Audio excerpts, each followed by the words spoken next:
नमस्कार श्रोते मित्र हो. बोलती पुस्तके सादर करत आहे ज्येष्ठ साहित्यिक ग वा बेहरे लिखित कादंबरी जळणं थोडं बाकी आहे. प्रकरण 11. राजकीय रंगमंच झपाट्याने बदलत होता. देशातलं वातावरण प्रक्षुब्ध होत होतं.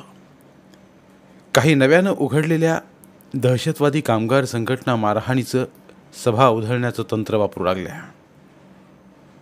कम्युनिस्टांचा आणि बिगर कम्युनिस्टांचा बेबनाव शिगेला पोचला होता. एका कम्युनिस्ट कामगार नेत्याच्या खून खटल्याचा निकाल लागून काही जणांना शिक्षा सुनावल्या गेल्या. कामगार जगतातल्या वर्चस्वाचा लढा अधिक तीव्र बनला. एकामागे एक लहान मोठे संप अयशस्वी झाल्यामुळे कामगारात नैराश्याचं वातावरण निर्माण झालं. कामगार विषयक धोरणात सरकारनं बदल केल्याची जाणीव होऊ लागली. कम्युनिस्ट पक्षाच्या कचेरीवर गुंडाने हल्ला करून तिची मोडतोड केलेली होती आणि त्यामागे कोण असावं यासंबंधी आरोप प्रत्यारोप सुरू झाले होते. कामगार किसान सभेच्या नवीन मेहतावर कम्युनिस्ट वर्तमानपत्रे वारेमाप आरोप करू लागली. महागाईचा भस्मासूर वाढतच होता.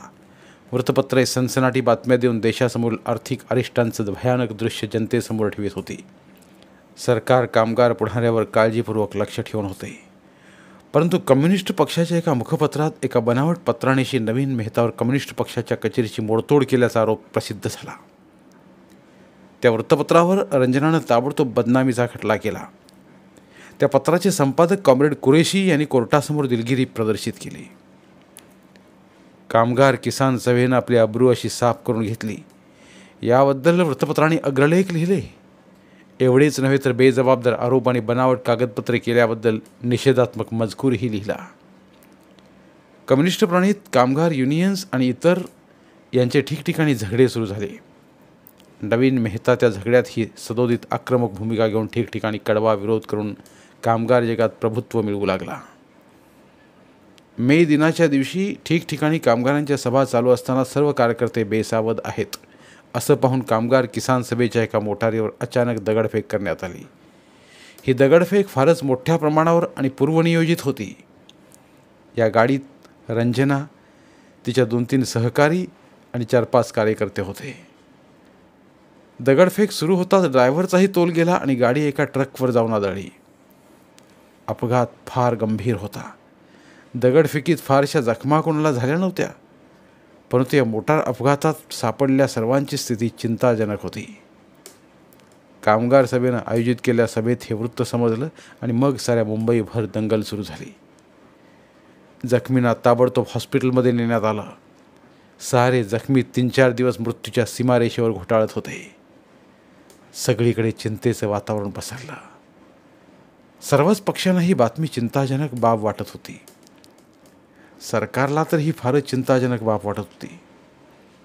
रंजनाला ताबडतोब खासगी हॉस्पिटलमध्ये हलवण्याची उदयची इच्छा होती, परंतु मुख्यमंत्र्यांनी त्याला विरोध केला.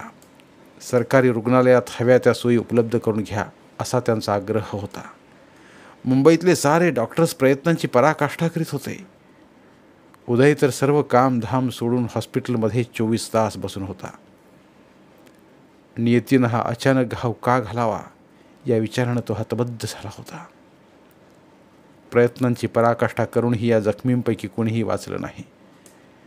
बातम्यामुळे मुंबईतलं वातावरण अधिकच तंग झालं. संशयास्पद अशा 5-50 हल्लेखोरांना अटक करण्यात आली, पण ते सारे भाडोत्री गुंड होते.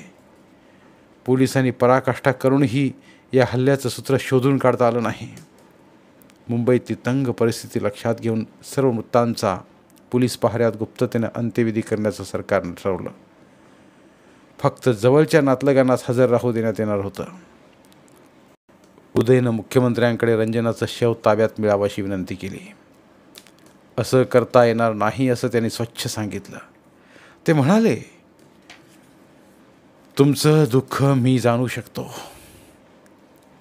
तुमची कर्तव्यही मी जाणू शकतो, पण मिसेस पाटील या केवळ तुमच्या पत्नी नव्हत्या. त्या एक लोकप्रिय कामगार नेत्या होत्या. तुमच्यासाठी जर वेगळा नियम केला तर बाकीच्या मृतांच्या बाबतीत तोच नियम लावावा लागेल. ही एक दुर्दैवी घटना आहे, परंतु यातून अधिक काही अशांतता निर्माण व्हावी असं मला वाटत नाही. पण मी तिचा अंत्यसंस्कार मुंबईत करणार नाही. मी अलिबागच्या माझ्या घरी तिला घेऊन जाणार आहे. तिथं समुद्रकिनाऱ्यावर अंत्यसंस्कार करणार आहे. या कानाचं त्या कानाला कळणार नाही. अलिबागच्या भागात दंगल होण्याचाही संभव नाही. तरीही मुख्यमंत्र्यांनी त्या गोष्टीला नकार दिला. ते म्हणाले, सारंच वातावरण स्फोटक बनलं आहे. तुम्ही गृह खात्याचे उपमंत्री आहात. तुम्हाला मी नव्यानं कल्पना द्यावी असं नाही. पण उपमंत्री या नात्यानं हा गुन्हा कोणी केला आहे हे मी सांगितलं तर त्यावरही तुम्ही काही करायला तयार नाही. या सर्व दगडफेकी मागे, गुंडगिरी मागे कम्युनिस्ट नाहीत, ते मला माहीत आहे. तरीही तुम्ही खऱ्या गुंडांना पकडू शकणार नाही. तुम्हाला माहीत आहे, केलेले आरोप आपल्याला सिद्ध करावे लागतात. केवळ संशयावरून आपण कुणालाही अटक करू शकत नाही.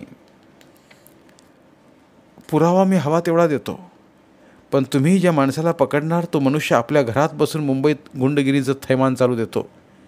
हे आज काय नवीन आहे? कम्युनिस्टांना रोखण्यासाठी तुम्ही त्याचा आणि त्याच्या संघटनेचा उपयोग करता आणि त्याला हवं ते संरक्षण देता. या चर्चेनंतर काही निष्पन्न होणार नाही. तुम्हाला माहीत आहे की सारी धोरणं काही मी एकटा ठरवत नाही. काही धोरणं पक्षाची आहेत. काहींच्या बाबतचं अंडरस्टँडिंग आपले वरिष्ठ नेते करीत असतात. या घटकेला तरी त्या बाबतीत मी काही करू शकणार नाही.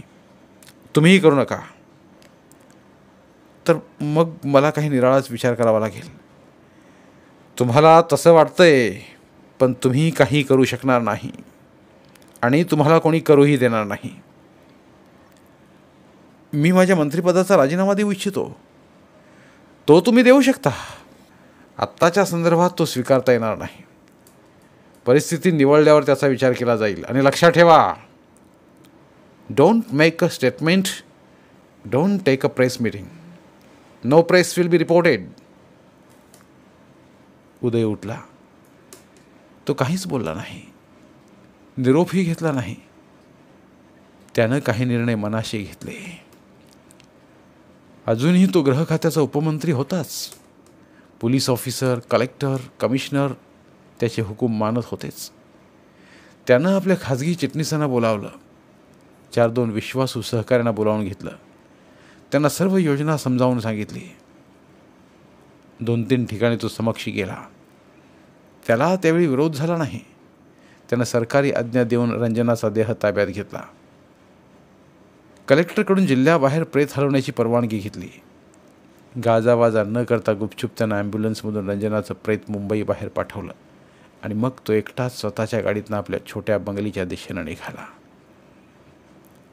त्याचा खाजगी चिटणीस, त्याचे मित्र तिथं जाऊन पोचणार याबाबत त्याला खात्री होती. तो तिथं जाऊन बंगलीपाशी पोचला तेव्हा त्याचे मित्र आले होते. ॲम्ब्युलन्सचा पत्ता नव्हता. खाजगी चिटणीसाचा पत्ता नव्हता. तासामागोमाग तास गेले पण ॲम्ब्युलन्स आलीच नाही. आपण ॲम्ब्युलन्स बरोबर आलो असतो तर बरं झालं असतं असं त्याला वाटलं. पण त्यानं सावधगिरीची उपाययोजना म्हणून स्वतंत्रपणे जायचं ठरवलं होतं. संध्याकाळ होत आली तरीही ॲम्ब्युलन्स आली नाही. मग मात्र तो चिंताक्रांत झाला. आपलं मंत्रीपद, सत्ता, अधिकार किती पोकळ आहे हे त्याच्या लक्षात आलं. आपण हजर असतो तर निदान रंजनाचे अंत्यसंस्कार तरी आपल्या हातून झाले असते. त्यालाही आपण मुकलो या जाणीवेने त्याच्या डोळ्यात पाणी आलं. त्याचे मित्रही त्याच्या या आगतिक अवस्थेकडे पाहून अवाक झाले.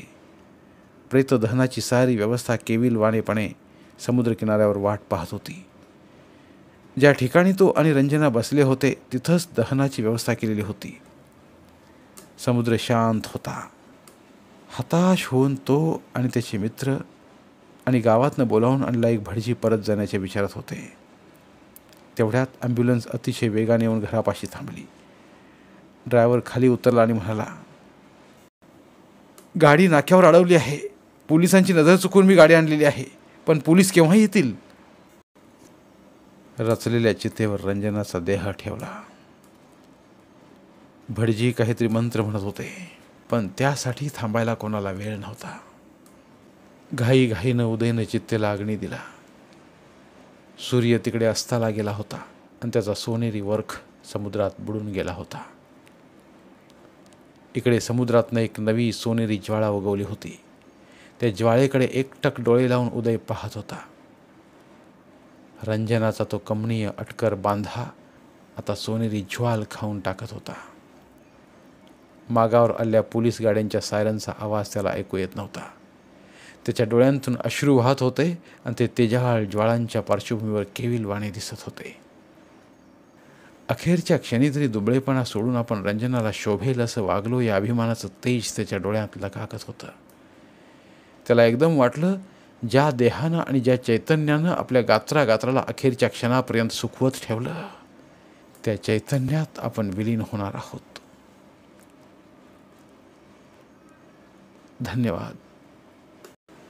आज येथे जळणं थोडं बाकी आहे या कादंबरीच्या अभिवाचनाची सांगता होत आहे. पुन्हा भेटूया एका नवीन कादंबरीच्या अभिवाचनासह. जे ऑडिओ बुक्स उपलब्ध आहेत तिथे प्रत्येक कादंबरीचे सर्व भाग एकत्रित मिळतील.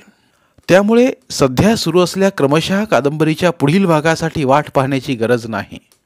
तुमच्या वेळेनुसार तुम्ही संपूर्ण कादंबरी सलगपणे ऐकू शकतात आणि साहित्याचा आस्वाद घेऊ शकता. कृपया आमच्या चॅनलच्या होमपेजवर जाऊन प्लेलिस्ट चेक करा आणि तुमची आवडती कादंबरी निवडा. धन्यवाद.